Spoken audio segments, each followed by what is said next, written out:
BJP కొత్త అధ్యక్షుడు ఎవరన్న దానిపై దేశమంతా ఎదురుచూస్తోంది. జాతీయ పార్టీ అధ్యక్షుడిపై సస్పెన్స్ ఈ నెలాఖరులోగా వీడనుంది. ఈ విషయంలో పార్టీ నాయకత్వం సంచలన నిర్ణయం తీసుకోబోతున్నట్టుగా ప్రచారం జరుగుతోంది. మొదటిసారిగా ఆ పార్టీకి మహిళ నేతృత్వం వహించే అవకాశమూ లేకపోలేదని అంటున్నారు. అది కూడా దక్షిణాది నుంచి ఎంపిక చేస్తారని అంటున్నారు.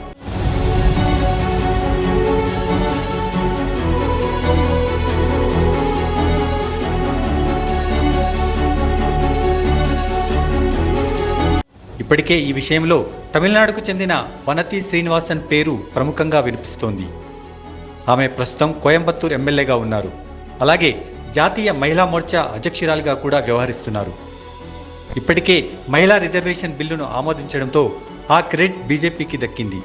దీనివల్ల మహిళలు తమ వైపు మొగ్గు చూపిస్తారన్న అభిప్రాయం పార్టీలో ఉంది. రాష్ట్రపతి పదవిలో ఇప్పటికే మహిళ ఉన్నారు. ఈ మధ్య జరిగిన ఢిల్లీ ఎన్నికల్లో విజయం సాధించిన బీజేపీ అక్కడ సీఎం పదవిని కూడా మహిళకే ఇచ్చింది. ఇక పార్టీ సారథ్య బాధ్యతలను కూడా మహిళకే అప్పగిస్తే తమకు తిరుగు ఉండదన్న అభిప్రాయం ఉంది.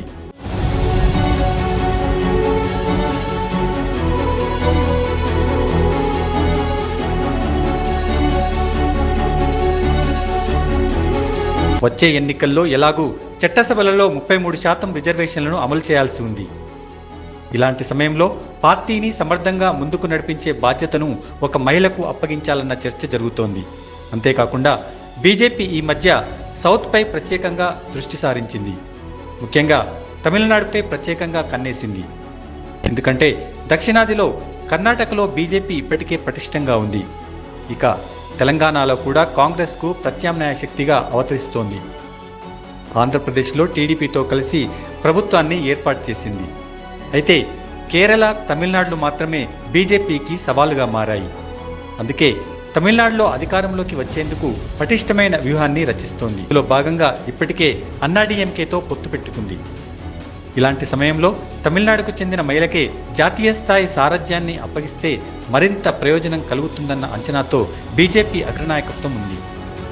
అందుకే ఇప్పటికే మహిళా విభాగానికి చీఫ్గా ఉన్న వనతి శ్రీనివాస్ పేరును పరిశీలిస్తున్నట్టు సమాచారం. ఆమెకు పార్టీ జాతీయ సారథ్యాన్ని అప్పగిస్తే మొదటిసారిగా బీజేపీకి ఒక మహిళ నేతృత్వం వహించినట్టు అవుతుంది. దీనిపై ప్రధాని మోదీ, హోంమంత్రి అమిత్ షాలు విస్తృతంగా చర్చిస్తున్నట్టు సమాచారం. అలాగే ఆర్ఎస్ఎస్తో కూడా సంప్రదించినట్టు తెలుస్తోంది.